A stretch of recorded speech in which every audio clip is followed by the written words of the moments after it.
The lobby of the Grand Palace Hotel gleamed like a polished jewel under the sharp morning lights. Its marble floor reflected the soft golden tones of chandeliers, and every corner smelled faintly of fresh lilies imported daily from Colombia. The air was thick with expectation, as though the building itself understood the magnitude of the day. Manager Carlos Mendes adjusted his tie for what felt like the 100th time. His palms sweated despite the cold air conditioning that hummed above his head. He gripped his walkie-talkie tightly, his voice low and urgent as he whispered into it. "You need to get that black guy out of here now," he said, his eyes flicking nervously toward the glass doors. The black guy he referred to was nothing more than a guest who had walked across the lobby moments earlier. But for Carlos, nothing, absolutely nothing could be allowed to create the slightest disturbance. Today was not an ordinary day. Today, the future of the Grand Palace Hotel, and perhaps his own career, hinged on one man, Liwi, the Chinese billionaire who controlled more than 50 properties across Asia. A real estate tycoon with influence stretching from Shanghai to Singapore, Liwi was considering a $300 million raise investment in Brazil. 3 weeks of endless preparation had gone into orchestrating this encounter. Carlos whispered into his radio again, his voice trembling. "I can't have people like that walking around during this meeting. Not today, not with him watching." A bead of sweat traced its way down his temple. His carefully rehearsed smile felt brittle, his stomach twisted in knots. He could not afford a single mistake. Then, the moment arrived. The glass doors opened with a dignified swish, and Liwi entered. He was a man of medium height, his presence amplified by the entourage of 6 impeccably dressed executives who flanked him like shadows. Every one of them carried the sharp scent of power, the kind of power that signed billion-dollar deals with a flick of a pen and toppled projects with a single frown. Carlos plastered on his warmest smile and stepped forward, hand extended. "Mr. Liwi, welcome to the Grand Palace. It is an honor to have you at our hotel." Liwi gave the briefest of nods, his expression unreadable, before turning toward his companions and speaking rapidly in Mandarin. The words came out like a current of rushing water, sharp, fast, and with a tone that was unmistakably questioning, perhaps even skeptical. Carlos's smile froze in place. His chest tightened. He did not understand a word. Panic flared in his gut, burning hotter than fire. He pulled his phone from his pocket with trembling fingers, swiping at the screen until Google Translate appeared. The Chinese language was nothing but a mess of unfamiliar characters to him. "Yeah, broken bar. I'm sorry, Mr. Liwi," Carlos stammered, forcing a laugh that cracked midway. "Could you repeat that in English?" But Liwi frowned and spoke again in Mandarin, this time gesturing toward the hotel facilities. His associates exchanged looks. The irritation on his face grew sharper. Carlos typed frantically into the app, his fingers slipping against the screen slick with sweat. A translation appeared. He read it aloud, his voice breaking. "Hot fish problem, dirty water business, not good." The absurdity of the phrase cracked a fatal Section 8 of the visiting group. One of the Chinese executives stifled a laugh, covering his mouth politely. Liwi's frown deepened. "Yeah, I'm sorry," Carlos stuttered. "Our official translator said broken bar. They will be here in an hour." But an hour was a luxury he didn't have. Liwi's eyes hardened, and his next words carried the finality of a judge's gavel. Even without understanding Mandarin, Carlos knew what they meant. This meeting was collapsing before it even began. In the corner of the lobby, half hidden behind a cleaning cart, a janitor stood silently. His name was João Santos. For 4 years he had worked in this building, pushing brooms, polishing floors, and changing bins, always in the shadows, always invisible. He had learned invisibility so well that Carlos rarely looked at him for more than a passing second. But João was not just a janitor. He watched the scene unfold with eyes that burned with quiet intelligence. He understood every word spoken in Mandarin. He knew precisely what Liwi was asking, questions not about the hotel's flowers, not about its marble floors, but about the legal structure of the investment, about international tax compliance, about the shifting landscape of regulations governing foreign capital in Brazil.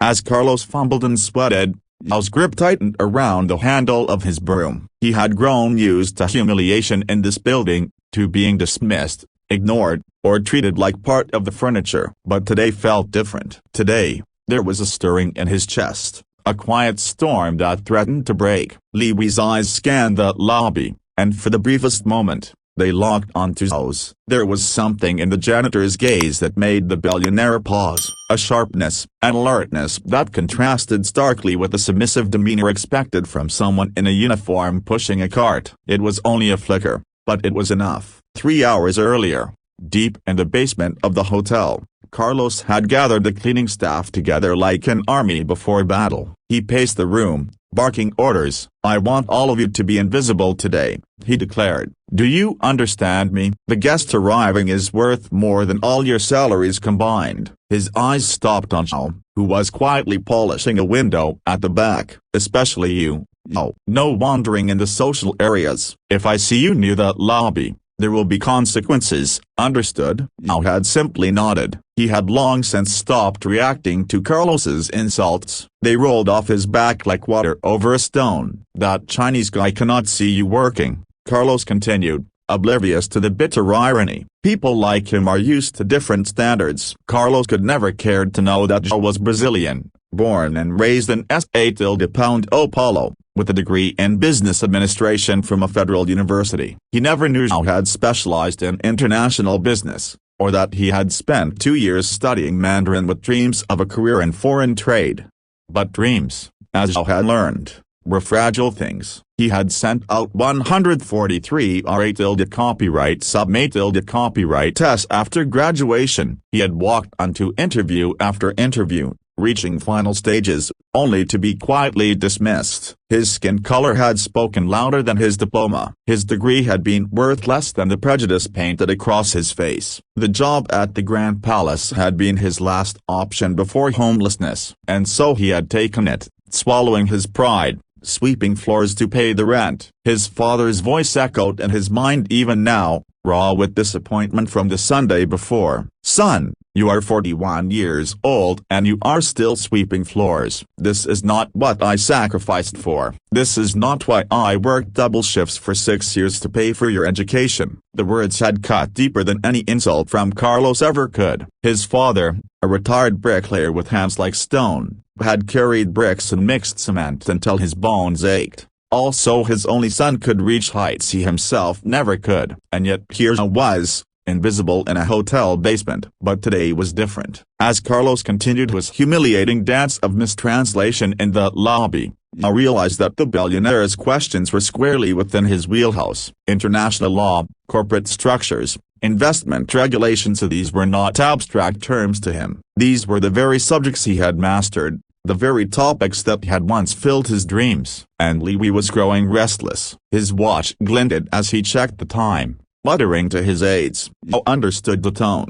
10 minutes left. 10 minutes before Li Wei would declare the meeting a waste and walk out forever. Carlos was drowning, sweat dripping onto his phone, his voice rising in desperation. "Mr. Li Wei, I'm sure we can work this out." Li Wei's response in Mandarin was sharp, final. "This level of unpreparedness is unacceptable. Perhaps we should consider other options." That was the breaking point. 4 years of invisibility ended in a single decision. Zhao set the broom against the cart, peeled off his gloves, and walked forward. Each step was deliberate, each step a rebellion against the chains of silence that had held him for so long. Carlos did not notice at first, too busy fumbling with his phone. But Li Wei saw him coming. He straightened slightly, curiosity flickering in his eyes. Zhao stopped a few meters from the group and spoke, his voice calm but firm enough to cut through the tension. "Excuse me." Carlos looked up, irritation flashing across his face. "Zhao, this is not the time for cleaning. Get out of here immediately." But Zhao did not move. He looked directly at Li Wei and spoke in fluent Mandarin. "Mr. Li Wei, I apologize for the confusion. If I may, I can clarify your questions about the legal aspects of the investment." The words hung in the air like a thunderclap. Li Wei's eyes widened, his entire entourage going still. He responded cautiously in Mandarin, testing Zhao's fluency. "Do you understand the tax regulations for foreign investment in the Brazilian hotel sector?" "Perfectly," Zhao replied without hesitation. "The changes introduced last year actually favor international investors like you, particularly with the holding structure your company currently uses." Carlos froze, his mouth falling open. He understood nothing of the Mandarin exchange, but the shift in Li Wei's expression told him enough. Something extraordinary was happening. Who was this man? Li Wei asked in English, turning toward Carlos. He broken bar. He's our. He takes care of cleaning, Carlos stammered, his face pale. Li Wei frowned. A cleaning employee who speaks fluent business Mandarin and understands international law. That is unusual. Yao offered a small, polite smile. For 4 years he had been invisible, but not today. The lobby was silent. So silent that even the hum of the air conditioning seemed to pause in deference to what had just happened. Los Santos, the janitor no one had seen for years, had just spoken fluent Mandarin to Chinese billionaire in a tone that belonged not to a cleaner but to a seasoned consultant. Every gaze in the lobby was fixed on him. For the first time in his life inside that hotel, Yao was not invisible. Li Wei's face, usually stone-like and impenetrable, betrayed genuine curiosity. His entourage leaned forward, eyes narrowing, as if trying to reassess the man standing before them. A moment ago, he was a figure pushing a cleaning cart. Now he stood with the posture of someone who belonged at a table of decision-makers. You, Li Wei said in Mandarin, his voice measured. Tell me they know how do these regulations affect our proposed corporate structure? Without missing a beat, Yao answered. His words flowed with the precision of a man who had lived and breathed the language of business law. He spoke of recent changes in Brazilian foreign investment policies, of double taxation treaties, of compliance frameworks that would make or break the deal. He referred to Chinese regulations as if he had been born into them, comparing them with Brazilian structures seamlessly, citing examples from Singapore and Hong Kong. Li Wei nodded slowly, his interest deepening with every word. His associates scribbled notes furiously, stealing glances at one another as though they were all realizing the same thing. This man knew what he was talking about, and he knew it better than anyone else in the room. Carlos stood rooted to the spot, pale and speechless. He had spent 3 weeks preparing for this meeting, 3 weeks rehearsing greetings, handshakes, and smiles. And now, in a matter of minutes, the man he had spent 4 years dismissing as little more than furniture was conducting the conversation he had prayed to control. Li Wei finally turned toward Carlos, switching to English so there could be no misunderstanding. Who is this man? What position does he hold at your hotel? Carlos's throat tightened. He swallowed hard. He broken bar. He works the maintenance, cleaning staff. A silence stretched, thick and uncomfortable. The Chinese businessman blinked slowly, his face unreadable. Then he returned his gaze to Yao. What is your name? Los Santos, came the calm reply. Mr. Santos, Li Wei said, I would very much like to continue this conversation in a more private setting, perhaps in your conference room. Carlos's knees nearly buckled. His head spun. Li Wei was inviting a janitor to the negotiation table. He forced himself to smile, though it came out crooked and unconvincing. Of course, Yao is a broken bar valuable member of our team. It was a lie that fooled no one, least of all. But Yao inclined his head politely. It will be my pleasure to assist with the meeting, Mr. Li Wei. I believe I can provide clarity. As the group began moving toward the conference room, Yao fell into step beside them. For the first time since joining the Grand Palace Hotel, he felt the weight of true recognition settle onto his shoulders. His chest rose with quiet pride. Behind him, Carlos followed, his hands clammy, his entire body trembling with the realization that his arrogance had almost cost them everything. The conference room was prepared with the meticulousness of a royal banquet. A polished wood table, crystal glasses of water, leather chairs that gleamed under the lights. It had always been Carlos's domain, the place where he held court, where his voice carried authority. But today, as he sat down at the head of the table, his authority felt hollow. Yao took a seat at the side, but his posture was that of a man entirely comfortable with the environment. He opened the modest laptop that he had kept tucked away in his locker. The screen illuminated, revealing carefully crafted slides and detailed reports. Li Wei leaned forward immediately, eyes glinting. You came prepared, Mr. Santos. Yao adjusted his glasses, his expression calm. I believe in being prepared for opportunities, even those that may never come. I've been analyzing your company's profile for several months, studying its investments across Latin America, its strategies, and its patterns in entering new markets. Carlos nearly choked. You a broken bar what, when, how? During my breaks, I replied evenly, still focused on Liwi. And on weekends. The hotel industry has always fascinated me, and Mr. Liwi's reputation as a strategist in the sector is well known. Liwi smiled faintly, impressed. Show me what you have. Now began his presentation, and with each slide, the room shifted further under his control. He spoke of market projections in Brazil, of zoning regulations and tax incentives, of environmental compliance and urban development strategies. He provided comparative analyses of investment models used in Shanghai versus those in Sao Paulo. He cited data more current than what Liwi's own legal department had prepared. Liwi's executives exchanged astonished looks. The billionaire himself grew visibly more engaged, asking sharp questions that Zhao answered with unflinching precision. Carlos sat rigid,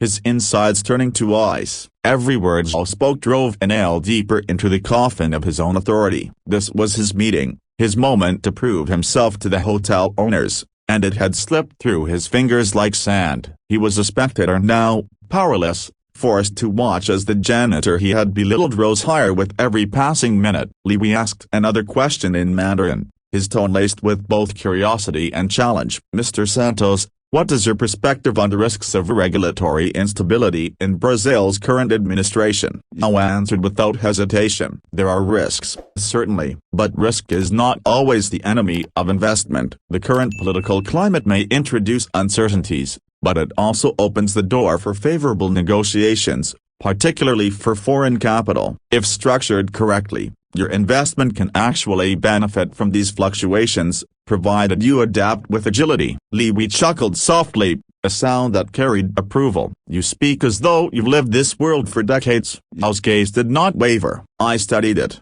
sir. I worked as a foreign trade consultant during my early career. But circumstance as a broken bar redirected my path. Liwi tilted his head, his eyes narrowing in thought. Circumstances that placed you in cleaning services. It is a long story, I replied with quiet dignity. But I believe talent often goes unseen until the right moment forces it into the light. The words hung in the air, heavy with unspoken truths. Everyone in the room understood them, especially Carlos, who squirmed in his chair, sweat prickling at his neck. For the next hour, Zhao guided the conversation with the poise of a man who had spent his life in negotiation rooms rather than scrubbing toilets. He explained tax structures, outlined scenarios, and reassured Liwi's team about compliance risks. He spoke Mandarin with fluency, Portuguese with elegance, and even sprinkled English into the conversation to ensure everyone followed along.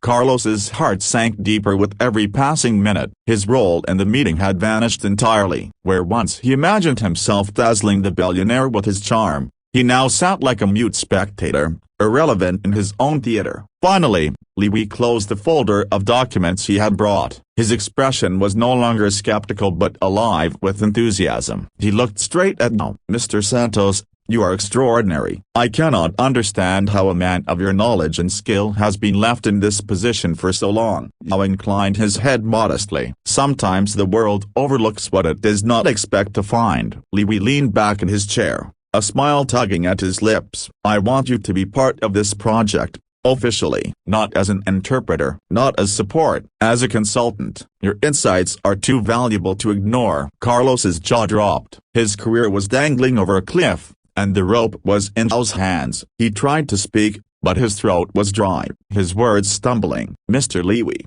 with all respect, Mr. Santos is noted he's not part of the official team. He has a broken bar other responsibilities. Liwi's gaze sharpened. Do you mean cleaning? Carlos froze. The contempt in the billionaire's voice was unmistakable. Let me tell you something, Liwi continued. In my country, talent is sought everywhere. Sometimes the most brilliant minds are found in unexpected places. The real incompetence, he said, eyes boring into Carlos, is failing to recognize it. The room was silent except for the sound of Carlos's shallow breathing. Mr. Santos, Liwi said, switching back to Mandarin, I would like to invite you to my company's headquarters in Shanghai to discuss a permanent advisory role. You clearly understand both our world and this market. I believe you would thrive with us. The words struck like a thunderclap. Zhao's chest tightened. his hands trembling ever so slightly under the table. For 4 years, he had lived in invisibility. And now,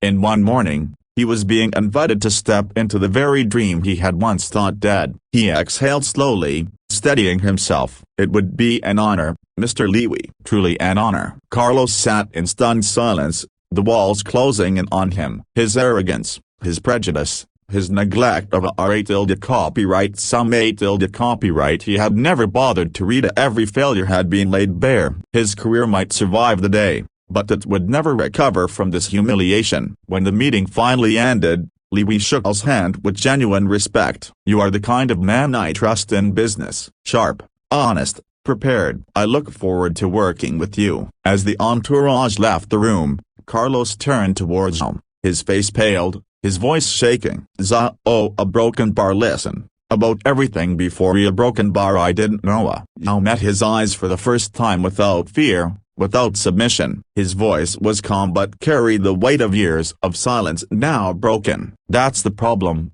Carlos. You never cared to know." He closed his laptop, collected his notes, and walked out of the conference room with his head held high. For the first time in years, Los Santos was no longer invisible. He was seen, he was valued, and he was finally stepping into the life he had always deserved.